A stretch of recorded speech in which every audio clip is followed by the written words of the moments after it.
Welcome everyone to Work Without Limits 2020. I am so pleased to be here with David Henshall, the CEO of Citrix. We are here to talk about leadership in a remote first world. David, welcome. My first question for you is really about understanding how this has all impacted Citrix. We are in the middle of a remote work first experiment for so many companies, and I'm wondering if you can tell us what's been going on for you, for your teams, for your customers. Give us a little bit of a state of play on the ground. Well, thanks, Hayden. It's great to be here. I'd say that, if you take a step back and you think about this great work from home experiment that we're all going through right now, even customers that I talked to were just surprised at how rapidly we moved into this mode and how effective everybody has been. At Citrix, we have talked about remote work and we build remote work infrastructure for the last 30 years. And so it's part of what we do.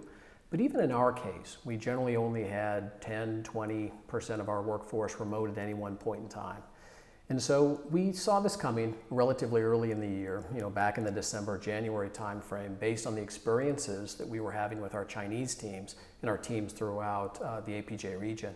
And so we stepped back and we did both a number of drills internally to make sure our infrastructure was ready to burst to the kind of capacity that would require for all of us to be remote simultaneously, but also step back and really build solutions for customers that I talk about as burst capacity, so they could ramp really effectively as quickly as possible. And we did that across the board. And so it's been a really interesting time. I'm incredibly proud of the team and the number of stories that I've heard from customers about how we've just gone above and beyond to help them drive business continuity, whether that is a hospital system serving patients, financial institutions, schools and universities. It's actually been phenomenal from that perspective.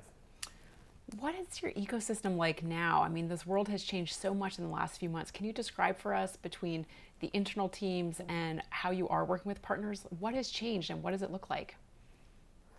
Well, fortunately, a lot of our partners have been with us for our 30-year history, and they have a deep background in these ideas of remote work and remote work technologies and all of the cultural aspects that need to evolve to be able to make this a fundamental part of the way people work. And so, they were able to step right in real time and help us, just service as many customers as we could. So we, as I mentioned, we created business continuity offerings, and we used our partners to make sure we're reaching as many customers as possible. Around the globe, we service roughly 400,000 medium and large scale enterprises. And so our reach is terrific, but I wanted to make sure we had the capacity to be able to service as many as possible. So it's been an ongoing dialogue. I'd say that from a business point of view, we've certainly been adjusting, responding and reacting to, the environment as it's evolved and the unique needs of customers. You've seen a lot of people that have gotten ahead of the digital transformation curve, and frankly, this was easy. I had a financial services CIO tell me just the other day that the investments that he had made over the last 3 years with both Citrix Cloud and Microsoft in this case now allowed him to take 75,000 people remote in 3 days. If they hadn't have done that, he doesn't have any idea how many weeks it would have taken to drive that level of productivity, that level of continuity. And so it's just showing the power of flexible infrastructure, the power of remote work. And I think it's going to be something that both Citrix and our partners are going to be able to really drive and evangelize for many years to come. Now, I understand you've been spending a lot of time with customers and especially leaning into their challenges and the opportunities that are opening up for them as they are doing remote work in new ways at scale, perhaps, as in the example that you just shared. What are some of the things that you're seeing really shifting in their outlooks around remote work? I mean, you gave this example of a company that did in 3 days something that perhaps they thought would take months or years to accomplish in the past. How are the mindsets of customers really changing as it comes to their outlook around remote work, both in the short term, and are they thinking about this differently in the long term from what you're seeing and hearing? Hayden, that's really the fascinating part of this discussion. If you think about remote work, and there's a lot of people that have done studies on this, and 2 years ago, there was a study that was done by one of the U.S. federal organizations that concluded that about 7% of organizations had some level of remote work policy, just 7%. Yeah. And that number went down pretty dramatically when you started to look at more public sector type roles. And then all of a sudden you took 40% of the entire U.S. workforce and you move them remote simultaneously, all at the same time, 40% of jobs. Right now that's delivering about 65% of all economic output. And when I talk to customers, the first few weeks of the pandemic were fascinating because CEOs were surprised that people were productive. And there was a lot of discussion about why that is. Why have we been able to move people remotely and them still being just as productive, in many cases more so, than they were previously? So that was kind of one area. CFOs took the position of, wow, if people are productive, why do I need all this real estate? Why am I traveling constantly around the globe? Why am I attending trade shows? It seems like I'm pretty productive in this new mode. So maybe there's a cost savings aspect here. And then you have HR professionals that have, in many cases, been the champion of remote work because they see it most clearly from a business perspective. The idea that talent exists everywhere in the world and the ability to tap into those talent pools, look for non-traditional workers in many areas and leverage that as part of a broader ecosystem can really drive business outcomes. So it's been fascinating. And I think a lot of that actually goes back to the old stigma that if people can't be seen, they must not be working. And so when you think about remote work, for a long time, people looked at that as work from home meant an additional day off, instead of this is the reality that, frankly, most people are not very productive in an office environment. Some studies that I've seen point to 2, maybe 2.5 hours a day of uninterrupted productive time in the workplace because of all the distractions, your coworkers, your commute, moving back and forth from meetings. And so I think this has really opened up a lot of eyes into just the power of empowering people, frankly, engaging them in a way that allows them the space to be productive on their terms. And so going forward, the latest studies that we've done as part of our research arm, I've seen some from Stanford University, from PwC and others, that say that most organizations now, somewhere between 50 and 70%, depending on the study, are going to be embracing remote work as part of their overall infrastructure. And I think personally that'll land somewhere between 1 and 2 days per week will be the more flexible part of that. But breaking through this stigma is, I think, a really big part of the challenge. So it's great to see that. Are there some things that you feel that you've been doing as a leader? Because I'm sure a lot of the folks listening right now are scrutinizing their own leadership practices and thinking about how they're leading, not just now during this pandemic, but also what of their own practices they should be shaping and taking forward that will be enduring. Are there some examples you'd be willing to share of things around communication or other leadership approaches that you've found yourself doing in this moment or over the last few months that you would absolutely think will influence how you lead going forward in a more permanent way? I think it's a great question. And part of what I've realized about my own style and what I'm seeing in other organizations is that moving into a pandemic, this is the first time that certainly I can remember that the entire globe was facing a similar kind of challenge, an exterior challenge, all at the same time. Mm-hmm. It's different when you have a localized weather event or disruption. And so we have rethought communications globally. And so from a personal style, knowing the sheer nature and the unpredictability of the pandemic, I've really become much more, not much more, but I'd say more of a empathetic, human, down-to-earth, sometimes silly approach. In early days of the pandemic, I was putting out videos every week where be a little bit of a day in the life, maybe joke a little bit about the pandemic and masks and PPE, and just have a little bit of fun. And I think it's really critically important to recognize that we're all going through the same thing. Yeah. We have different individual challenges, but we are all worried about our families. We're all worried about contracting a virus. We're worried about the economy, the company, our friends, our families, our customers. And just being able to have that common thread, I think, is actually very soothing in some ways. And so, my style morphed from, it's always been a little casual, but, much more casual than it's ever been, much more frequent. I'm out there, constantly with updates every single week, videos every week, but not making it just business. Making it more personal, giving a glimpse inside of my life that I probably wouldn't have done naturally otherwise. And little things like being able to look around, somebody's office. It stimulates a conversation about a painting in the background or, something that, allows you to connect with people on a very, very different level. Yes. And so I'm actually very excited in the aspect that, we're drawing our teams closer together. We're learning more about each other than we ever have because we're glimpsing this bridge between our personal lives and our work persona as it was historically defined. And so, as we go forward, I think that some of the learnings for me are, continue to be a very, very empathetic style, very, very human style. I've always been a lead by example. I would never, ask our teams to do anything that I wasn't already doing. And, frankly, the hierarchy in its more traditional form is starting to dissolve anyway, but it's been a great democratizing experience. And so as I look forward, a lot of the things I've talked about in terms of how do we set goals that really help align the organization, how do we focus more on outcomes and less on activities, and those types of things that were obvious as we went through this, but now how do we put those into systems to reinforce those and make those more cultural than anything else? I think that's going to be the great learning for me. Thank you for sharing some of those personal stories. I think those always are very powerful for us to hear.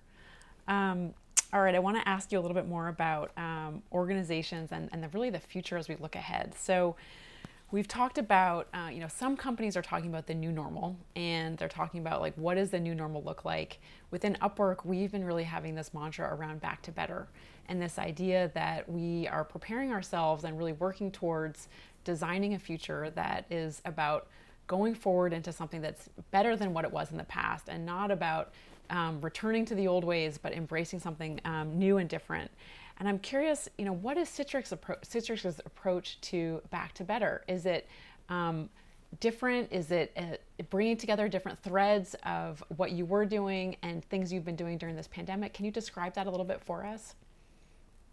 Yeah, first off, I love the idea of back to better. That sounds way better than, back to normal, because, I think we all agree that we're not sure what normal was in the first place, and back to where we were isn't a step forward. It's only about, where we've been. So, we're taking this opportunity very similar to the way you're approaching it to say, okay, what have we learned through this period of time, and how do we want to evolve culture, systems, process, et cetera, to, be more aligned, more connected, more empathetic to customers, and really live our values and our brand proposition even more than we did in the past. And so we've stepped back and I've asked a big cross-functional organization to really create it starts with a listening tour, I'd say, and then it's going to permeate into all of those different attributes that I just mentioned in terms of our systems, our policies, our practices, and more importantly, our norms, based on what the outcomes that we want to drive.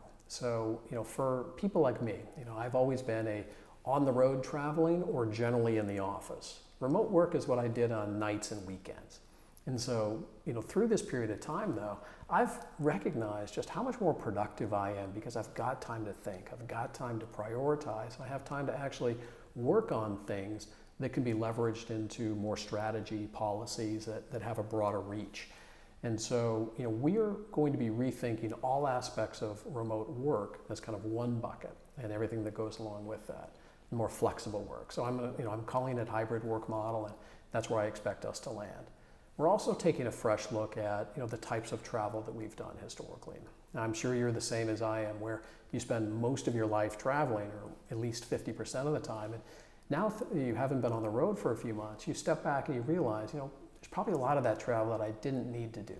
I could do it just as effectively on a remote basis, or be more discriminating with my time just to create the biggest leverage, the largest impact. So we're going to be rethinking a lot of our internal travel. And that includes internal meetings, even large group meetings, to make sure that we have clarity of purpose, clarity of outcomes, and we really think it through so it doesn't just become a habit. A habit that I travel to go to a QBR, so I must be able to keep doing that. And that'll be the second big thing. And then the third one is really about how we engage and we reach out and spend time with our customers and partners. Like a lot of companies, we have historically done the large trade shows, the big customer conferences, and even those we're taking a big step back and thinking, what are the problems we're truly trying to solve? Is this a training event? Is this a marketing event? Is this just a networking event? And then design things a little bit more purpose-built for those specific outcomes. And we're going to be evolving a lot of these. And The benefits of this time, if you want to kind of put it in a positive light, is that it's forcing you to rethink a lot of traditional business processes and a lot of business activities and look at better ways to accomplish that, both through digital transformation, of course, but also fundamentally questioning the purpose. And so, it's one of those areas that I'm actually very excited about going forward. I think we're going to emerge as a much more efficient and much more aligned organization than even going into this. Yeah, that totally makes sense. I've definitely been on a number of conversations with other CEOs and executives who said, can we just make a pact that we're not going to go back and do all of the travel or all of these in-person events that really, as we've looked at it, there was no need to do these things in person. These we're getting just as much value or more doing it virtually because it's either democratized or we can actually, have more customer conversations or, touch more folks because we're not on the plane and, doing all of the travel. So I really do think there is this great opportunity to reshape how we think about some of those things and get better at that and not just fall into the trap of thinking face-to-face is better, because sometimes it may not be. Absolutely. I'd love to hear how you're approaching it, but from my perspective, the ability to just pop in on different groups around the globe, via remote is fantastic. It's a little hard to do, happy hours early in the morning with a team on the other side of the planet, but it's great to be able to pop in and just, engage with people on a relatively one-on-one basis. Might not be in person, but if it's one-on-one, it's still, highly effective. In areas that you might not have in the past, because now you have the opportunity and frankly the availability of your time to be able to do that. Been talking a lot about the idea that work is not a place, it's actually a thing you do, and that's something that at Upwork we've been espousing for many, many years. I'm curious, how do you think about ensuring workers can be productive on their own terms? Are there things that companies should be doing to really either listen to and understand worker needs or design policies and practices that specifically incorporate the things that workers do need to be productive? And that does, vary from person to person or team to team by function. How do you think about that, and how should we be thinking about that in a world where we're kind of all now very focused on understanding and driving that productivity and tapping into, the varied needs that our workforces and our people have? Yeah, I think it's a great question. And what a lot of companies have realized going into the COVID pandemic period is that many people don't have a setup at home that is conducive to working constructively. It's one thing to be sitting on your bed with a small laptop if it's at night and you're checking email, but if you're doing that exclusively, it's a rough environment. One of the things that we did very early on was we gave everybody except leadership a bonus in the organization to go and build out your home environment in whatever way you need it. If you need a new chair, a stand-up desk, a big monitor, we wanted to make sure that people could be productive and start to remove some of those barriers that were controllable. We can't influence childcare and some of the unique issues that are showing themselves during the pandemic period, but we can at least give you the technology and the tools to be as productive as possible. So that's one. Second one is more back to what we deliver as an organization and the types of tools and services.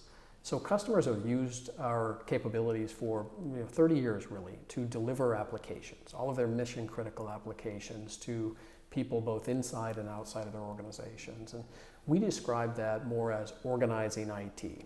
There's a lot of complexity in a typical IT data center. I sometimes describe it as like an archaeological dig because there's layers upon layers of different technologies.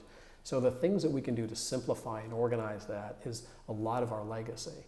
A few years ago, what we did is we said, well, let's bring all of these things that users need to be productive together. That's why we created the Citrix workspace, where it's really focused on what are the tools, the resources, the context you need to be productive, and then make that portable across a number of different devices. So you can work as you choose, any network, any location, any device.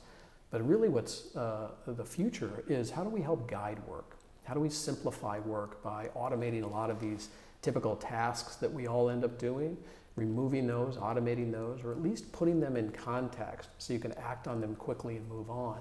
And then leveraging AI, ML, and many other forward-looking capabilities to be able to help predict work and make it more immersive and allow you, again, that space to succeed by removing all the digital noise and exhaust that exists in many roles right now. And so that's been, our thought process as we think about, what do we need to do to ensure that people are productive? And a lot of that is just not giving them the tools to be task workers. You pay people to be knowledge workers, but you give them the tools to really pull them back. And that's one of the reasons why engagement has been at this historical low level pre-pandemic. So, companies like Citrix and others are really looking to change that from a technology point of view.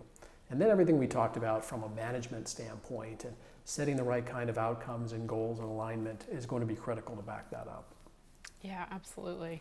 I love that idea of the digital exhaust and the ways that we can create true environments for knowledge workers, not task workers, and really enabling people to have at their fingertips, all of the things that you mentioned that really make people able to kind of fly through and do really creative and productive work, not be, in the drudgery of like searching for that resource or like trying to find that tool or that document that they know has the thing that they need. And that is Hayden, I'll tell you, just on that point though, the statistics are staggering. I mean, right now, the average person in an office environment spends 1 day a week looking for information, trying to find that one file, that one that you're looking for.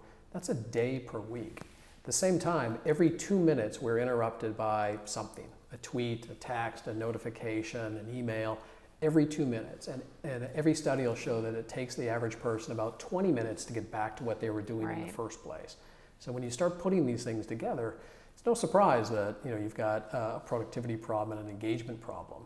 You just need to give people the tools and the space for them to be successful on their own terms. And like I said earlier, I think that people, when unencumbered by these constraints, are going to accomplish some amazing things. Yeah, and excuse me, it's so interesting that you hear those stats from you, David, and I think it really points to this issue too, that I think employers may be so caught up thinking that they need to create the right office environment for people to be productive, but lo and behold, they've maybe been trying to solve completely the wrong problem, which is much more about the digital experience, which is actually where workers are spending their time. I mean, they might be sitting in the office, but they're sitting in front of a computer screen, and that's where either they're highly productive or, to your point, getting a lot of interruptions from notifications and challenges around finding information, all of that. And so it really is putting in context, I think, where we should be spending time as employers and focusing on creating the productivity space, not in terms of necessarily the physical environment, I mean, although that is important, but really around that digital environment. And that is the frontier for making sure that people really can be productive. And that is, that is the next challenge. And that is an area where obviously Citrix is doing so much work and has so many great tools and technology to bring to bear to that, to solve that very problem. Couldn't agree more. It's a huge part of the equation. All right, so I want to ask you a couple more questions, David. One of them is around team organization. And I'm curious, as we think about a more distributed model and companies that are increasingly comfortable with remote workers, how do you see this potentially impacting the way companies think about organizing teams or structuring their organizations? Do you think that this is going to have specific impacts on that thought process for companies and team leaders? Yeah, I think in a lot of ways it will. I mean, I belong to many CEO groups, and we have these conversations, especially recently, about the concentration of technology talent, for example, in areas like Silicon Valley and others, and the cost and the complexity of real estate in those. And so businesses of all shapes and sizes are looking for ways to expand out, to tap new talent pools, and to move outside the constraints of where they happen to have a physical office. And so we were seeing that wave starting to happen already. And I think this is just now proven that it can be on turbo. It's going to accelerate dramatically at this point in time, because it's challenging. Imagine right now in 280 and 101 in the Bay Area, the freeways are wide open. You can just sail right through them because everybody is working at home. So not just is it a benefit, as we've been talking about, to the individual to be able to have more flexibility and drive more productivity, but at the same time, businesses are recognizing lower costs. The environment is seeing benefits. Traffic is down, and so I think it's a pretty holistic set of issues right now that everybody is grappling with. It all comes back to, how do you engage people? How do you make them productive on a team basis, so that small groups, which are easier to align, really have a clarity and understanding of what are the outcomes we're trying to drive and how best do we accomplish those things. So I definitely see it heading in that direction. But if you take a little bit of a step back, the other thing that is more of an environmental factor right now is what's going on around us from just the advancements in technology. Many of us talk about, the fourth industrial revolution and advances in connectivity and data and, quantum computing and all of these things that seemed like science fiction just a few years ago are quickly becoming a reality. And the output that it's going to have on many organizations is that this idea of using specialized information as a competitive differentiator is going to go away. The organizations that succeed in the future are those that are the most agile and that can get that special information and put it at people's fingertips in real time, when the business opportunity presents itself, because it won't be proprietary anymore. It's more how we interact with this huge volume of information that's being developed these days. So this level of flexibility, creativity, and people that can thrive in more ambiguous models are the ones that are going to truly succeed in the future. Now I think there's a lot of challenge in many industries right now trying to think through how we make that most productive and most effective going forward. Yeah, and it would also suggest that a lot of companies are being kind of put to the test on that right now. I mean, our agility muscles are being kind of strained to the limit at this moment, and I think we're being tested and kind of forced to really develop those muscles if we didn't have them, or kind of use them if they were atrophying. But certainly, I think to your point, this is going to be this level of agility and flexibility. I mean, certainly even once the pandemic subsides, like there is an aspect of just the business requirements around that adaptiveness that is part of the future going forward, and that isn't going to go away, and that becomes a huge competitive differentiator for businesses. So completely resonates. Absolutely. And something that I think we all should be thinking about in terms of how do we leverage the lessons of this pandemic and what they showed us in terms of our strengths and our gaps in terms of being adaptable and agile, but then really channel those lessons into building strengths that will carry us forward even once the pandemic subsides, because those are competitive differentiators for us. Absolutely. So let me ask you about a very broad question around the future. What do you think the future of remote work does look like from your perspective? From my perspective, and part of this is my hope, is that we drop the term remote and we think about it more as work. Work is, as you said, it's not a place. Work is about productivity. It's about outcomes. It's about deliverables. And the idea that work can happen anywhere, across, of course, any device in any location, we need to put those things into practice. The good news is most organizations are starting to realize this. The future is going to be hybrid, where we leverage our physical infrastructure, our office buildings, if you will, to focus on those things that are best performed in person. And I think we know what those are. Certain types of collaboration, observing and experiencing the norms that build culture, and many of those types of things that are just frankly hard to do remote. But then giving people the space to succeed and allowing them to drive outcomes, without having to worry about the daily commute, the back and the forth, and all the things that we've talked about that have made the office environment less productive than we would imagine it to be. So I think you're going to find that more than half of organizations will embrace this idea of hybrid, and everything that goes with that we've talked about, whether it's the management systems, the expectation and goal setting, the technology infrastructure, those will need to come together to make sure that it's truly effective. And then culture. Culture obviously needs to be the number one thing. The antiquated models of the past of being able to count heads and reward the people that spend the most time virtually chained to an office, that has to change. And I think it's absolutely changing right now. But this pandemic has really opened up a lot of people's minds, and so I would expect that to really be the future of work. And then with tools like the ones that we provide and others, to be able to take that idea and remove all the digital noise and the exhaust to allow people to be more focused, more productive, more engaged on what frankly we hire them to do. In just about every organization, people are by definition the most valuable resource. By definition, meaning more than half the expense. And so therefore, we need to make sure we're giving people the tools and the capabilities and the support to really drive the level of outcomes that we expect as business leaders, but also that people need to be engaged, to be inspired, to be productive, and do their best work. So I think there's a huge win-win here. We just have to make sure we're knocking down some of the historical biases and supporting it with where the future should go. Awesome. David, this has been a phenomenal conversation. I can say 3 huge things I took away from it. Number 1, hybrid. I'm so with you on that. The future is hybrid. It's not about some binary choice, but on every dimension, as you outlined, companies can be thinking about what that hybrid looks like for them. I think a second thing you said today was about culture and how we can all be leaning into what our cultural expectations and beliefs and changes need to be to really embrace a hybrid world that we are in and going to be increasingly going forward.